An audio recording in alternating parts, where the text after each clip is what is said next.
வணக்கம், இது நம்ம ஆர்ஜி ஃபேமிலி கிச்சன். இன்றைக்கி நம்ம சேனலில் இட்லி தோசைக்கு அட்டகாசமான காம்போவாக இருக்க தக்காளி சட்னி, தேங்காய் சட்னி இது ரெண்டுமே ரோட்டுக்கடை ஸ்டைலில் எப்படி பண்ணுறது அப்படிங்கிறதாங்க இந்த வீடியோவில் பார்க்க போகிறோம். வீடியோவை ஸ்கிப் பண்ணாமல் இதே மாதிரி ட்ரை பண்ணி பாருங்கள். டேஸ்ட்டு அவ்வளோ அட்டகாசமாக இருக்கும்.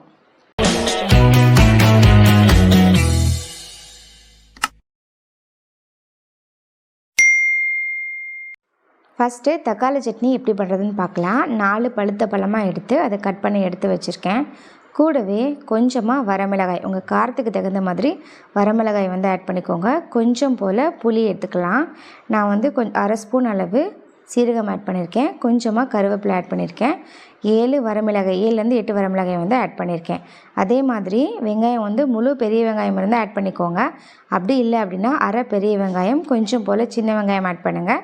4 பல் பூண்டு சேர்த்துக்கலாம். சின்ன வெங்காயம் சேர்க்கும் போது இந்த சட்னி டேஸ்ட்டு வேறு லெவலில் இருக்கும். இப்போ இது 3ஐயுமே மிக்ஸி ஜாரில் சேர்த்து தாங்க அரைக்க போகிறோம். ஃபஸ்ட்டு எதை மிக்ஸி ஜாரில் சேர்த்துக்கணும் அப்படிங்கிறத பார்க்கலாம். இப்போ மிக்ஸி ஜார் எடுத்துகிட்டு அதில் நம்ம எடுத்து வச்சுருந்தோம் பார்த்தீங்களா, வரமிளகாய், சீரகம், அதை ஆட் பண்ணிவிட்டு 2வது வெங்காயம் ஆட் பண்ணிவிட்டு தண்ணி எதுவுமே சேர்க்காமல் கொரப்பாக அரைச்சிக்கலாம். பாருங்கள், இந்தளவு கொரப்பாக அரைச்சிக்கணும். அரைச்சதுக்கப்புறம் நம்ம கட் பண்ணி வச்சுருந்தோம் பார்த்தீங்களா தக்காளி, அதையும் ஆட் பண்ணிக்கலாம். தக்காளி சேர்த்துட்டு அதையும் தண்ணி சேர்க்காமல் நல்லா அரைச்சிக்கோங்க. கொஞ்சம் கொரப்பாக இருக்கணும், ரொம்ப ஃபைன் பேஸ்ட்டாக அரைச்சிடாதீங்க. பாருங்கள், இந்தளவு அரைச்சி எடுத்துக்கோங்க. இப்போது இதை நம்ம தாளித்து எடுத்துக்க போகிறோம். இப்போ இது ஒரு ஓரமாக வச்சுக்கலாம். ஒரு கடாயை வச்சுட்டு 3 டேபிள் ஸ்பூன் போல் ஆயில் ஆட் பண்ணிக்கலாம். நீங்கள் எந்த ஆயில் வேணாலும் ஆட் பண்ணிக்கோங்க. ஆயில் நல்லா சூடானதுக்கப்புறம் கொஞ்சம் போல் கடுகு ஆட் பண்ணிக்கோங்க. கடுகு நல்லா பொரிஞ்சு வந்ததுக்கப்புறம் கடலைப்பருப்பு, உளுந்தம்பருப்பு இது ரெண்டையுமே சேர்த்துக்கலாம். இப்போது கடலைப்பருப்பு, உளுந்தம்பருப்பெல்லாம் பொரிஞ்சு வந்ததுக்கப்புறம் கொஞ்சமாக கருவேப்பிலை சேர்த்துட்டு நம்ம அரைச்சி வச்சுருந்தா தக்காளி பேஸ்ட்டை ஆட் பண்ணிக்கலாம். தக்காளி பேஸ்ட்டை ஆட் பண்ணதுக்கப்புறம் உடனே தண்ணி சேர்த்துடக்கூடாது. உப்பு ஆட் பண்ணிவிட்டு இதோட பச்சை வாசனை போகிற வரைக்கும் ஒரு 2-3 நிமிஷம் இந்த ஆயிலே நல்லா வதக்கிக்கணுங்க. உடனே தண்ணி சேர்த்துட்டிங்க அப்படின்னா நம்ம சேர்த்தோம் பார்த்திங்களா தக்காளி, வெங்காயம், இதோட பச்சை வாசனை போகாது. அதனால் நல்ல ஒரு 2-3 நிமிஷம் போல் அடுப்பு மீடியம் ஃப்ளேம்லேயும் லோ ஃப்ளேம்லேயும் அட்ஜஸ்ட் பண்ணி வச்சுட்டு 2-3 நிமிஷம் நல்லா வதக்கிட்டு அதுக்கப்புறமா தண்ணி சேர்த்துக்க போகிறோம். இப்போது உங்கள் சட்னிக்கு தேவையான அளவு கொஞ்சம் தண்ணி சேர்த்துக்கோங்க. நான் 2 கப் அளவு தண்ணி சேர்த்துருக்கேன். தண்ணி சேர்த்துட்டு நல்லா கலந்து விட்டுக்கோங்க. தண்ணி நல்லா கொதித்து வரட்டும். கொதித்து வந்ததுக்கப்புறம் ரோட்டுக்கடை ஸ்டைலில் சட்னி டேஸ்ட்டாக இருக்கிறதுக்கான ஒரு சீக்ரெட் இன்க்ரீடியன்ட் வேறு ஒன்றும் இல்லைங்க. நம்ம இட்லிக்கு அரைக்கிறோம் பார்த்திங்களா, அந்த அரிசி மாவு. அந்த அரிசி மாவு நல்லா புளிச்சிருக்கணுங்க. அந்த இட்லி மாவு ஒரு கரண்டி எடுத்து இந்த சட்னியில் சேர்த்துக்கோங்க. அதுதாங்க இதோட சீக்ரெட் இன்க்ரீடியன்ட்டு. இட்லி மாவு ஆட் பண்ணதுக்கப்புறம் நல்லா இந்த மாதிரி கலந்து விடுங்க. இட்லி மாவு சேர்த்திங்க அப்படின்னா இந்த சட்னி நம்ம தண்ணி சேர்த்தோம் பார்த்திங்களா, அந்த தண்ணியெல்லாம் இல்லாமல் நல்லா திக்காக நமக்கு கிடைக்கும்.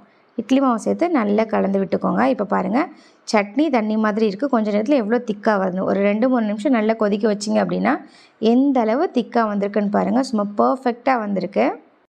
அவ்வளோதாங்க, ஒரு அட்டகாசமான சுவையில் ரோட்டுக்கடை ஸ்டைல் தக்காளி சட்னி ரெடி. ரோட்டுக்கடை ஸ்டைல் தேங்காய் சட்னி எப்படி பண்ணுறதுன்னு பார்க்கலாம். அரை கப் அளவு துருவன தேங்காய், கொஞ்சம் போல் கருவேப்பிலை, 1/4 கப் அளவு பொட்டுக்கடலை, 3 பல் பூண்டு, கொஞ்சமாக சின்ன வெங்காயம், சின்ன துண்டு புளி, உங்கள் காரத்துக்கு தகுந்த மாதிரி மிளகாய் ஆட் பண்ணிக்கோங்க. நான் 4 பச்சை மிளகாய் ஆட் பண்ணியிருக்கேன். இப்போது இது எல்லாத்தையுமே மிக்ஸி ஜாரில் ஆட் பண்ணிவிட்டு தண்ணி எதுவுமே சேர்க்காமல் லைட்டாக கொரப்பாக அரைச்சி எடுத்துக்கலாம். இப்போ இது எல்லாத்தையும் மிக்ஸி ஜாரில் சேர்த்துக்கோங்க. சேர்த்துட்டு ஃபஸ்ட்டு தண்ணி சேர்க்காமல் கொரப்பாக அரைச்சிட்டு அதுக்கப்புறம் கொஞ்சமாக தண்ணி சேர்த்துட்டு நல்லா ஃபைன் பேஸ்ட்டாக அரைச்சிக்கணும். அரைக்கிறதுக்கு முன்னாடி தேவையான அளவு உப்பு சேர்த்து அரைச்சிக்கோங்க. பாருங்கள், இந்தளவு நல்லா ஃபைன் பேஸ்ட்டாக அரைச்சி எடுத்துக்கலாம். இப்போது நம்ம ரெடி பண்ணி அரைச்சி எடுத்த தேங்காய் சட்னியை ஒரு பவுலுக்கு மாற்றிக்கலாம். இதை அப்படியே சர்வ் பண்ணிங்க அப்படின்னா தேங்காய் கெட்டி சட்னின்னு சொல்லுவாங்க. கொஞ்சம் தண்ணி கலந்து நம்ம தாளித்து நம்ம சர்வ் பண்ணிக்க போகிறோம். பாருங்கள், எனக்கு இந்தளவு நல்லா திக்காக வர அளவு தண்ணி சேர்த்து கலந்து எடுத்து வச்சுக்கிட்டேன். இப்போ இதில் நம்ம தாளிப்பு சேர்க்க போகிறோம். அதுக்காக பொடியாக நறுக்கின சின்ன வெங்காயம், 4-5 சின்ன வெங்காயத்தை பொடியாக நறுக்கி எடுத்து வச்சுருக்கேன். 2 வரமிளகாயை கிள்ளி எடுத்து வச்சுருக்கேன். கொஞ்சமாக சோம்பு ஆட் பண்ணியிருக்கேன். கடலைப்பருப்பு கொஞ்சம், உளுந்தம்பருப்பு கொஞ்சம் ஆட் பண்ணியிருக்கேன். அதே மாதிரி தாளிப்பு தகுந்த மாதிரி கருவேப்பிலை எடுத்திருக்கேன். ஒரு கொத்து கருவேப்பிலை எடுத்திருக்கேன்.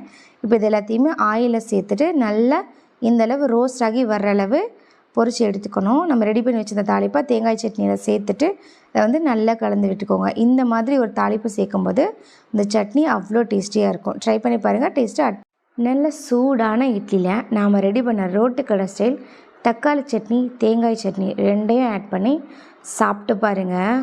அந்த சட்னியோட டேஸ்ட்டு வேறு லெவலில் இருக்குங்க.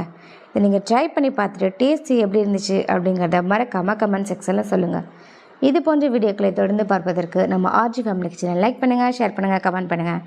மறக்காமல் சப்ஸ்கிரைப் பண்ணிக்கோங்க. தேங்க்யூ ஃபார் வாட்சிங்.